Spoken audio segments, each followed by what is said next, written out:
dahil lagi ko nakikita yung beehive or chocolate beehive, matcha beehive, strawberry beehive sa Blue App. Ayan, padaan-daan siya. Nag-order ako sa TJS kasi yung Merced, hindi siya, malayo siya sa amin.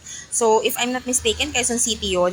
Ako kasi Cavite. So, may nakita ako sa Blue App and eto nag-order tayo. So, tingnan natin. So, eto na siya guys. So, umorder ako ng 9 pieces na chocolate beehive. And ganito yung kanyang itsura. Nakakatakam. Tingnan natin or tikman natin kung anong lasa niya. Ang sarap niya guys. Tingnan nyo.